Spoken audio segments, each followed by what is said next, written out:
Shalom, saudara-saudara yang terkasih di dalam Tuhan.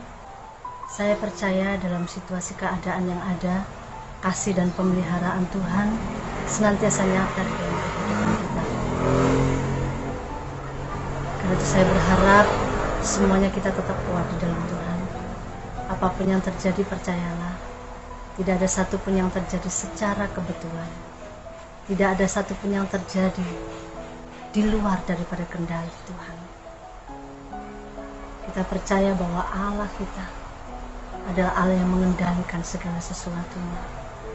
Kalaupun tahu hari-hari terakhir ini banyak kita mendengar berita kegoncangan terjadi di mana-mana, bencana alam terjadi di mana-mana, kelaparan terjadi di mana-mana.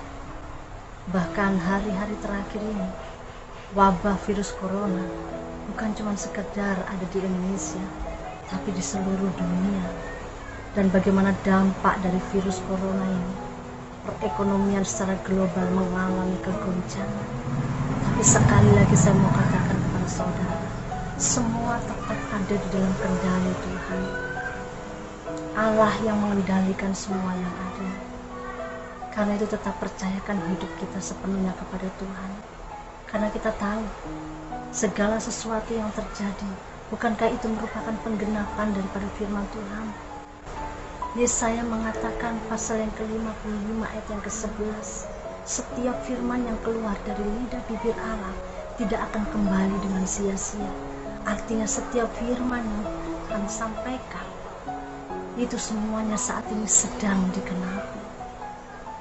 Karena itu biar setiap kita semuanya hari lepas hari, situasi keadaan apapun yang terjadi, tetap andalkan Tuhan di dalam hidup kita.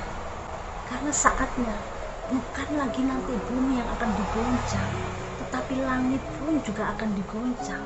Ibrani pasal 12 ayat yang ke-26 sampai 28. Itu semuanya membuktikan supaya segala sesuatu yang tergoncang, yang ada di bumi dan di langit, dan ada yang tidak tergoncangkan, yaitu kerajaan Allah. Rasul Paulus dengan jelas mengatakan kepada jemaat yang ada di Roma, bagaimana kerajaan Allah itu nyata. Apa kerajaan Allah itu? Karena kerajaan Allah bukan berbicara hal-hal yang lahiriah. Kerajaan Allah bukan berbicara hal-hal yang fana, yang sementara. Bukan hal-hal makanan atau minuman. Tetapi kerajaan Allah berbicara tentang damai sejahtera, sukacita, dan kebenaran oleh Roh Kudus. Karena itu hari ini, kalau kita semuanya Tuhan masih beri kesempatan untuk kembali kita mengingat apa yang Tuhan Yesus sudah perbuat di dalam kehidupan kita. 2000 tahun yang lalu, Dia turun ke dunia, Dia tanggalkan semua atribut kerajaannya. Karena Dia rindu untuk menyatakan kasih-Nya kepada saudara dan saya. Dia rela mati di atas kayu salib. Dia rela untuk mencurahkan darah-Nya bagi kita semua, supaya kita semua yang seharusnya mati karena dosa dan maut itu yang menjadi bagian kita, Tuhan gantikan itu semuanya dengan kehidupan yang kekal. Bahkan setiap kita semuanya yang sudah percaya kepada Yesus sebagai Tuhan dan Juru Selamat pribadi, jangan pernah engkau melepaskan Dia. Tetapi lebih daripada semuanya itu, undang Yesus yang adalah Tuhan dan Juru Selamat masuk secara pribadi di dalam kehidupan kita, menjadi Tuhan dan Raja, menguasai hidup kita sepenuhnya. Beri keleluasaan kepada Allah untuk berkarya dalam hidup kita. Dengan demikian secara otomatis kerajaan Allah yang Rasul Paulus tekankan kepada jemaat di Roma itu juga menjadi bagian kita. Damai sejahtera, sukacita, dan kebenaran oleh Roh Kudus itu akan menjadi bagian hidup kita. Sehingga dalam situasi keadaan apapun yang terjadi, kita tetap kuat di dalam Tuhan. Kita tetap mampu menghadapi situasi keadaan yang ada, penderitaan demi penderitaan. 2000 tahun yang lalu Tuhan Yesus sudah tanggung di atas kayu salib. Dia memberi contoh kepada kita untuk semua kita. Tidak ada persungutan. Yang ada ucapan syukur yang keluar. Karena Yesus sudah memberi contoh bagaimana dia mati di atas kayu salib. Yang hari ini kembali kita mengingat apa yang sudah Tuhan Yesus perbuat. Kalaupun toh kita mengalami aniaya, ucapkan syukur. Kalaupun toh kita mengalami hal-hal yang rasanya berat menekan kita, jangan pernah ngomel, jangan pernah ngersuruh. Ucapkan syukur. Karena dengan ucapan syukur itu berarti kita setuju dengan apa yang Allah kerjakan.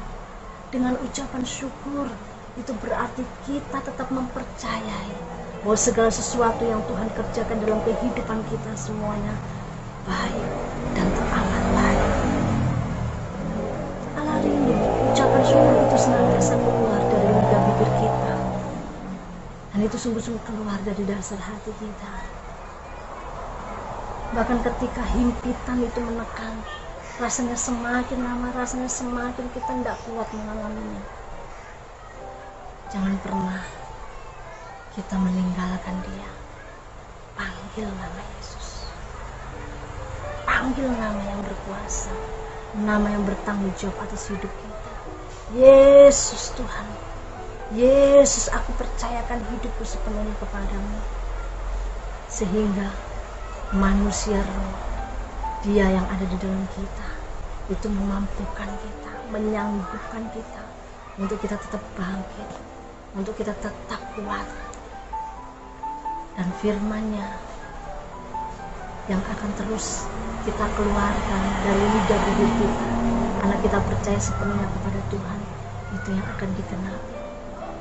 Sekali lagi, percayakan hidup kita sepenuhnya kepada Tuhan.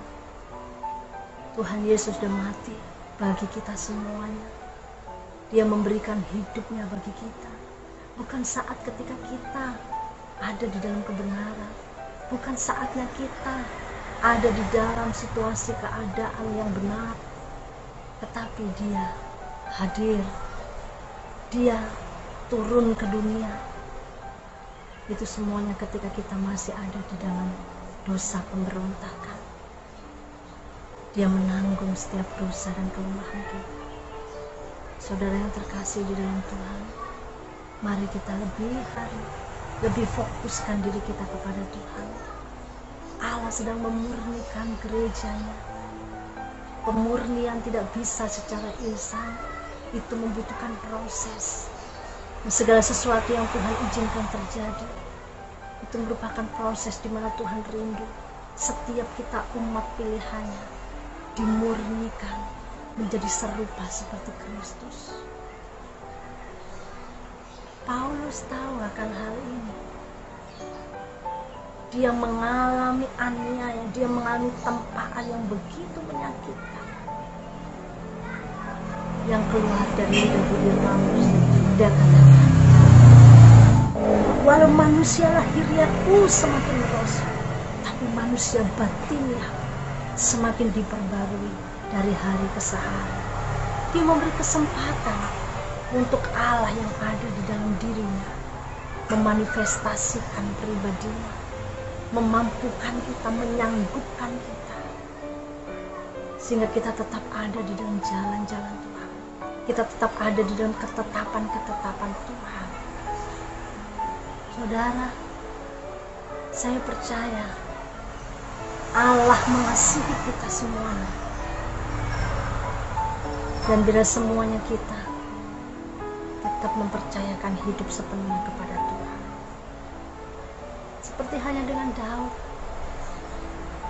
dia tetap mengakui Allah di atas segalanya. Ketika dia mengalami tekanan, dikejar-kejar oleh Saul, dia harus tanggalkan semua yang dia miliki, nama, kemasyhuran, keluarga. Dia berkata, sekalipun dagingku dan hatiku habis lenyap,